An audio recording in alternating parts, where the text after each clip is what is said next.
नमस्कार प्रेक्षकांनो. आजच्या एपिसोडमध्ये इथे ईश्वरी अर्णवसाठी दुधाचा ग्लास घेऊन आलेली असते. त्याच्यासाठी हळदीवालं दूध घेऊन आलेली असते.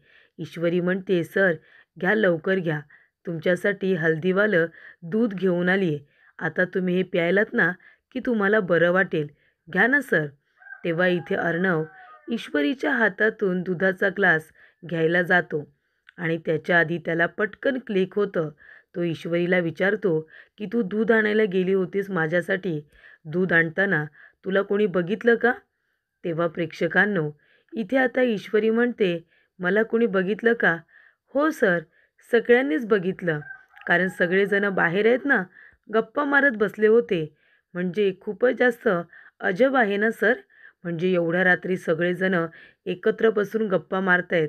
पण मी सुद्धा त्यांच्या समोरूनच तुमच्यासाठी दुधाचा ग्लास घेऊन आले.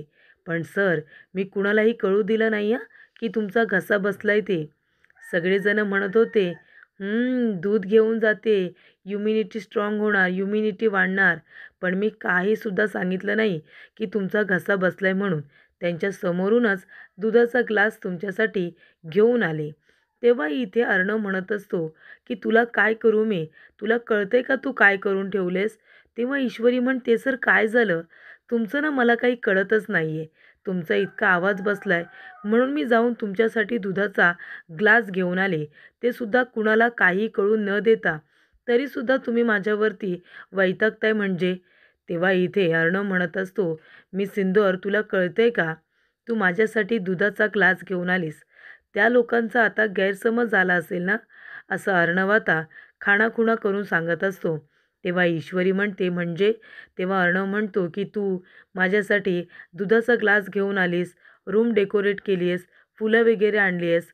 त्यांना असं वाटत असेल, की आपली लग्नानंतरची ही पहिली रात्र आहे, जी आपण एकत्र घालवण्याची तयारी करतोय. तुला कळतंय का मी सिंदूर, तू काय करून ठेवलेस?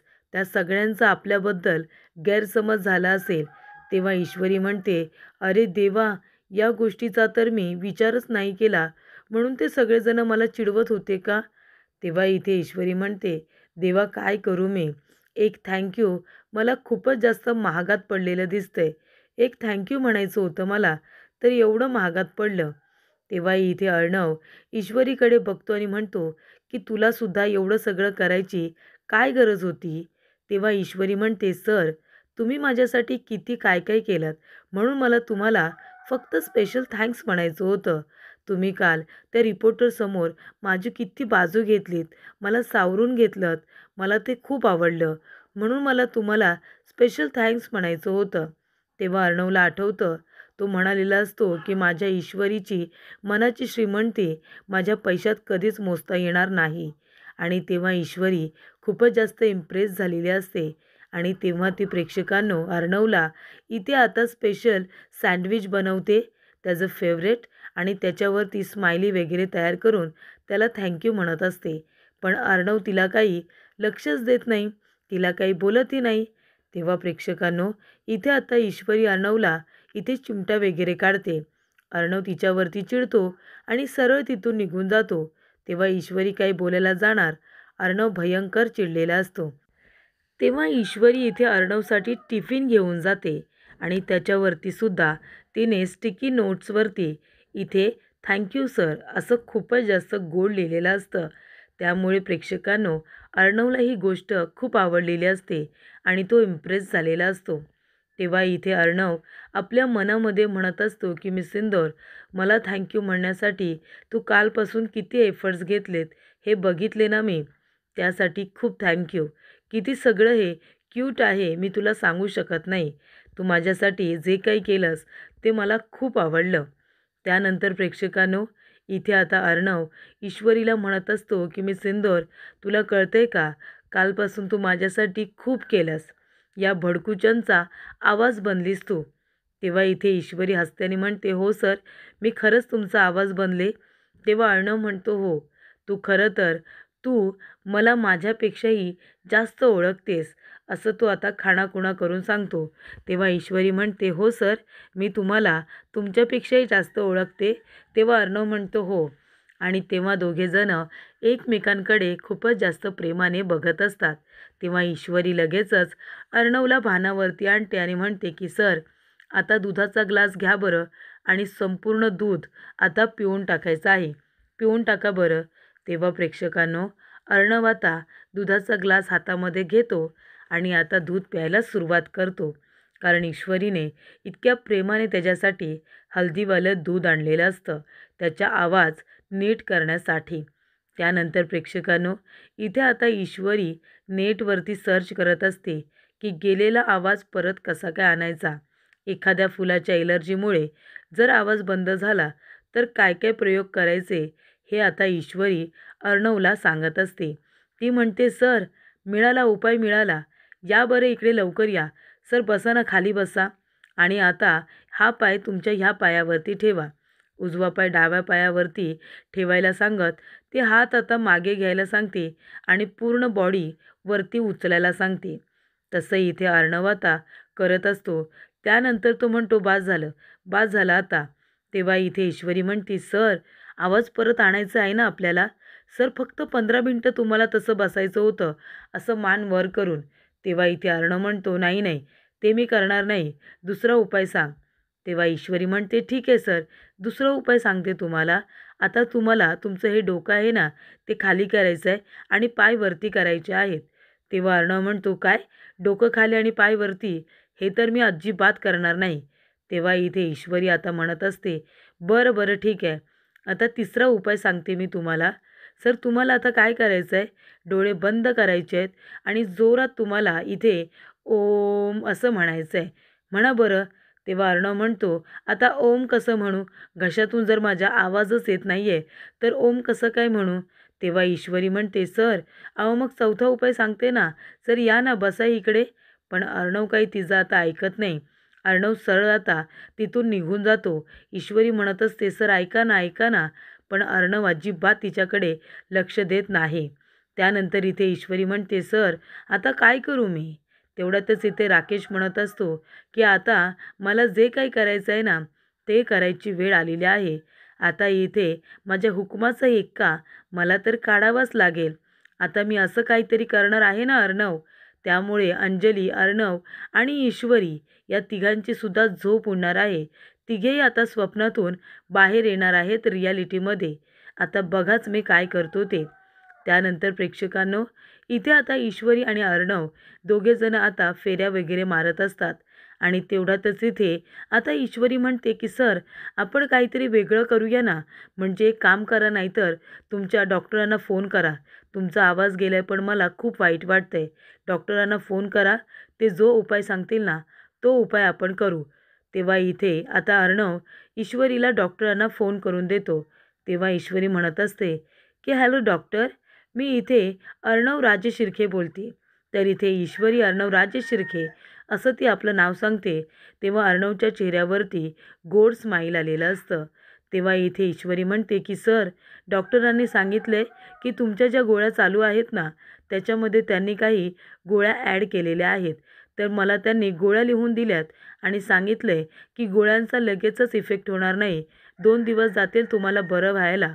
पण अर्णव सर, ह्या गोळ्या आता कशा आणायच्या आपण? अर्णव म्हणतो, मी जातो आणि गोळ्या घेऊन येतो.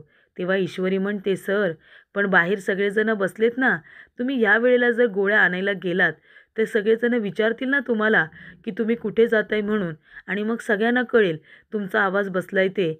मग आता काय करायचं? आणि एवढ्या रात्री तुम्ही गोळ्या आणायला जाऊ नका. तेव्हा अर्णव म्हणतो, ठीक आहे, आता नाही जात, उद्या सकाळी गोळ्या आणायला जातो. मग तर ठीक आहे ना? तेव्हा ईश्वरी म्हणते, हो सर, हो. तुम्ही एक काम करा, उद्या सकाळीच तुम्ही गोळ्या आणायला जा, आता काही जाऊ नका. तेव्हा ईश्वरी म्हणते, चला सर, चला, बसून घ्या आणि नंतर तुम्ही आराम करा. तुम्ही खूप थकले आहेत ना. इथे आता अर्णव, ईश्वरी दोघेजण बेडवरती बसतात. तेव्हा ईश्वरी म्हणते, सर, प्लीज मला माफ करा. खरंच सर, मी मनापासून तुमची माफी मागते. मी तुम्हाला इथे थँक्यू म्हणण्यासाठी हे सगळं केलं होतं. पण मला माहिती नव्हतं की तुम्हाला लिलीच्या फुलांची इतकी ॲलर्जी आहे. मी डॉक्टरांना सुद्धा सांगितलं की सरांना लिलीच्या फुलांची ॲलर्जी आहे आणि म्हणून सरांचा आवाज बसला. तेव्हा सरांनी तुम्हाला आता ज्या गोळ्या औषधं लिहून ठेवलेत ना, त्या आपण आणून ठेवू. म्हणजे कसं आहे, जर कधी तुम्हाला असा त्रास झाला तर लगेच तुम्हाला औषधं देता येतील. हो की नाही सर? तेव्हा इथे अर्णव म्हणतो, "ठीक आहे, एवढा विचार करू नको, एवढं काही झालेलं नाही आहे." तेव्हा ईश्वरी म्हणते, "नाही सर, नाही. माझ्यामुळे तुमचा आवाज बसलाय. मला खूप जास्त गिल्टी वाटतंय सर. खूप वाईट वाटतंय मला." तेव्हा अर्णव म्हणतो, "काही हरकत नाही. एवढं वाईट वाटून नको घेऊस." तेव्हा इथे ईश्वरी अर्णवबरोबर गप्पा मारत असते. तेव्हा इथे अर्णवसुद्धा तिच्याबरोबर गप्पा मारत असतो. तेव्हा अर्णव म्हणतो, की "मला बोलता येत नाही आहे, इतका त्रास होतोय. पण तरीसुद्धा आज मला मिस इंदौरबरोबर गप्पा मारायला खूप आवडतायत. तिच्याबरोबर बोलताना खूप छान वाटतंय मला." त्यानंतर प्रेक्षकांनो, इथे आता ईश्वरीसुद्धा अर्णवबरोबर गप्पा मारत असते. तेव्हा ईश्वरी इथे आता मनातल्या मनात म्हणत असते, की "मलासुद्धा इथे अर्णव सरांबरोबर गप्पा मारायला खूपच जास्त छान वाटते. म्हणजे इथे अर्णव सरांना बोलता येत नाही आहे, पण तरीसुद्धा मला त्यांच्याबरोबर बोलावंसं वाटतंय आणि त्याचबरोबर ही रात्र कधीच संपू नये असं सुद्धा वाटतंय." तेव्हा ईश्वरी म्हणते, "सर, तुम्ही पण जा आता चेंज वगैरे करून घ्या. तुम्हाला झोपायचं नाही आहे का सर?" तेव्हा इथे अर्णव आता चेंज करायला जाणारच असतो. तेवढ्यातच इथे राकेशचा आवाज येतो अर्णव आणि ईश्वरीला, की "अंजली काय होतंय तुला? अंजली काय होतंय? अरे आकाश, बघ ना अंजलीला काय होतंय? तू एक काम तरी कर ना. इथे कुणाला तरी सांग की अंजलीला खूप जास्त त्रास होतोय म्हणून." तेव्हा प्रेक्षकांनो, इथे आता आकाश हा एकटाच बसलेला असतो आणि त्यानंतर अर्णव ईश्वरीला जसा इथे राकेशचा आवाज जातो तसे अर्णव आणि ईश्वरी दोघेजण धावत पळत अंजलीकडे येतात. तेव्हा प्रेक्षकांनो, इथे आता अर्णव म्हणतो, "काय झालं ताईला?" तो आता खाणाखुणा करून विचारतो. ईश्वरी आता बोलत असते. तेव्हा इथे आकाश म्हणत असतो, की "काय माहिती नाही, ताईला आज खूपच जास्त अनइझी वाटतंय. तिला कसं तरीच होतंय. आत्ताच ती व्यवस्थित बोलत होती आणि अचानकपणे तिला हा त्रास झाला." तेव्हा मामा म्हणत असतात, "अरे बापरे! अंजलीला खूप दिवसानंतर असा पुन्हा त्रास झालेला आहे. इतके दिवस ती बरी होती." त्यानंतर प्रेक्षकांनो, इथे आता अर्णव राकेशकडे रागाने बघत असतो. कारण अर्णवला कळतं की हे सगळं कदाचित या राकेशच्या चुकीमुळेच झालेलं आहे. त्यानंतर प्रेक्षकांनो, इथे आता अर्णव एक गोळी काढून देतो ईश्वरीकडे आणि म्हणतो की "ईश्वरी, ताईला ही गोळी दे" म्हणून. तेव्हा इथे राकेश म्हणतो, "अरे हे काय? कुठली पण गोळी काय देताय तुम्ही? डॉक्टरांकडे घेऊन जाऊया ना अंजलीला. डॉक्टर जे म्हणतील ते करूया." तेव्हा अर्णव म्हणतो, "दे ना तू गोळी. हीच गोळी डॉक्टरांनी द्यायला सांगितलेली आहे." तेव्हा इथे ईश्वरी म्हणत असते, की अर्णव सरांचं असं म्हणणं आहे, की हीच गोळी आहे जी डॉक्टरांनी अंजली ताईंना दिली आणि ती त्यांना घ्यायला सांगितली. तेव्हा इथे राकेश म्हणतो, "हो का? मग द्या, माझ्याकडे द्या." आणि इथे राकेश आता ईश्वरीच्या हाताला स्पर्श करून जोरात तिच्या हातातून गोळी खेचून घेतो. तेव्हा ईश्वरीला खूपच जास्त राग आलेला असतो. त्यानंतर प्रेक्षकांनो, इथे आता ईश्वरी अंजलीला उठवते आणि तिला ती गोळी घ्यायला लावते. त्यानंतर अंजली पुन्हा इथे आता झोपण्याचा प्रयत्न करत असते, पण तिला खूपच जास्त अनइझी वाटत असतं. त्यानंतर प्रेक्षकांनो, अर्णव म्हणतो, "गोळी घेतली, पण डॉक्टरांना फोन कर आणि बोलव." तेव्हा प्रेक्षकांनो, इथे आता राकेश म्हणत असतो, "मी काय म्हणतो, आपण इथे डॉक्टरांना बोलवण्यापेक्षा आपणच डॉक्टरांकडे अंजलीला घेऊन गेलो तर नाही चालणार का? तेवढाच आपला वेळ वाचेल ना." तेव्हा अर्णव म्हणतो, की "आकाश, फोन कर आणि डॉक्टरांजवळ फक्त बोलून घे. ते काय म्हणतायत ते ऐकून घे." तेव्हा प्रेक्षकांनो, इथे आता आकाश लगेचच डॉक्टरांना फोन करतो. तेव्हा इथे डॉक्टर जे काही बोलतात ते आकाश सांगायला येतो. आकाश म्हणतो, की "दादाने जी गोळी दिली आहे ना ताईला, तीच गोळी बेस्ट आहे. तीच गोळी डॉक्टरांनी दिली असती." त्यानंतर इथे मामा म्हणतात, की "चला आता अंजलीला बरं वाटेल त्या गोळीने. आता इथे सगळ्यांनी गर्दी करू नका. चला सगळेजण आपापल्या रूममध्ये बाहेर चला." तेव्हा इथे अर्णव म्हणतो, की "मामी, तू थोडा वेळ ताईजवळ बस. तिला जरा झोप लागेपर्यंत मग तू बाहेर ये." त्यानंतर प्रेक्षकांनो, इथे आता मामा म्हणतात, "चल अर्णव, ईश्वरी, तुम्ही बाहेर चला." तेव्हा इथे आकाश आणि मामासुद्धा आलेले असतात. पण इथे आता वल्लरी आणि राकेश दोघेही जण ईश्वरीचं बोलणं चोरून ऐकत असतात. तेव्हा इथे आता ईश्वरीने गोळी दिलेली असते.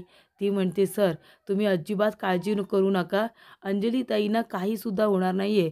तुम्ही नका काळजी करू." तेव्हा इथे आता मामा आणि आकाश अर्णवकडे आश्चर्याने बघत असतात. तेव्हा आकाश म्हणत असतो की ईश्वरी, अगं तू इथे दादाजवळ का अशी बोलतेस? म्हणजे दादाच्या तोंडातून एक शब्दसुद्धा फुटत नाही आहे. जे काही बोलतेस तू तू एकटीच का बोलतेस? तेव्हा इथे ईश्वरी म्हणते की ते ना, ते काय झालं सर? तेव्हा इथे अर्णव आता खाणाखुणा करतो आणि ईश्वरीला बोलायला सांगतो. तेव्हा ईश्वरी बोलत असते की अर्णव सर, आज खूप दिवसानंतर ऑफिसमध्ये गेले होते ना, तेव्हा तिथे सरांनी खूपच जास्त स्ट्राँग कॉफी प्यायले ते. खूपच स्ट्राँग कॉफी होती. त्यामुळे अर्णव सरांचा घसा भाजला आणि त्यानंतरला सर आहे ना, जुन्या फाईल चाळत होते. जुन्या फाईल हव्या होत्या ना त्यांना कामासाठी, त्या चाळत होते. त्यांचा सगळा जे काही धूळ वगैरे असते, ती घशात गेली ना सरांच्या, म्हणून त्यांचा आवाज बसलाय. म्हणून ते काही बोलत नाहीये. त्यांच्यावरती मी बोलते. त्यांचा आवाज म्हणून बसलाय. म्हणून तर मगाशी मी त्यांच्यासाठी ते हळदीवालं दूध घेऊन गेले होते ना. तेव्हा आकाश म्हणतो, "अच्छा, अच्छा. ते म्हणालीस की इम्युनिटी स्ट्राँग होते, ते वालं दूध का? ते दादासाठी तू नेलं होतंस, कारण दादाचा आवाज बसला होता म्हणून? म्हणून तू दूध नेलं होतंस?" तेव्हा ईश्वरी म्हणते, "हो सर, म्हणूनच नेलं होतं." तेव्हा इथे आकाश आणि मामा दोघांनाही आश्चर्य वाटतं. मामा म्हणतात, "हो का? बरं, बरं. ठीक आहे, ठीक आहे. जा तुम्ही जा दोघेजणं आणि आता झोपा जा." त्यानंतर प्रेक्षकांनो, इथे राकेश म्हणत असतो की चला, कारण काही का असेना, पण या दोघांनी पहिल्या रात्रीची तयारी केली होती, हे मात्र नक्की. त्यामुळे आता यापुढे या दोघांनी कधीच अशी तयारी करता कामा नये, याची तयारी आता मी केली पाहिजे. त्यामुळे इथे अर्णव आणि ईश्वरी एकमेकांबरोबर इथे आता रात्र घालवण्याच्या आधी मला ईश्वरीबरोबर माझी रात्र छान करायची आहे, असं तो आपल्या मनामध्ये म्हणत असतो. ईश्वरी लवकरच फक्त माझी होणार आहे माझी, असं इथे राकेशचं म्हणणं असतं. तेव्हा प्रेक्षकांनो, इथे वल्लरीचा सुद्धा गैरसमज दूर झालेला असतो. वल्लरी म्हणते, "अच्छा, म्हणजे आवाज बसला होता म्हणून हे सगळं चाललं होतं तर. म्हणजे मला ज्या गोष्टीची भीती होती तसं तर काहीच घडलेलं नाही आहे.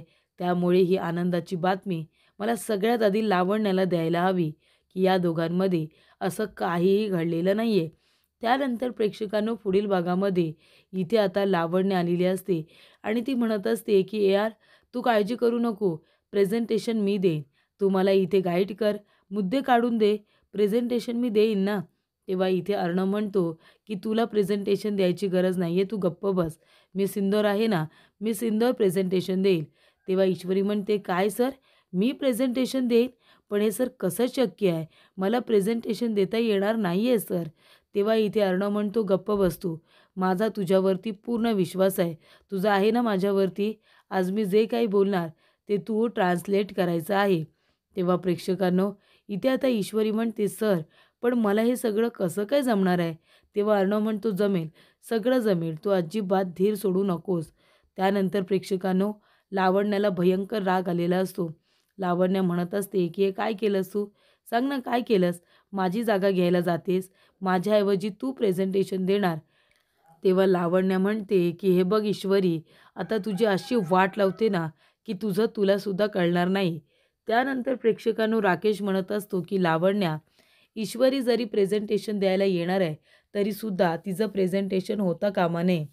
तेव्हा लावण्य म्हणते, "मग मी काय करू?" तेव्हा अर्णव म्हणतो की "इन्व्हेस्टर आणि ईश्वरी या दोघांची भेट तू होऊच देऊ नकोस. मग इन्व्हेस्टर आणि ईश्वरी यांची जर भेटच झाली नाही, तर ती प्रेझेंटेशन कुठे देणार?" अशी आयडिया आता राकेशने लावण्याला दिलेली असते.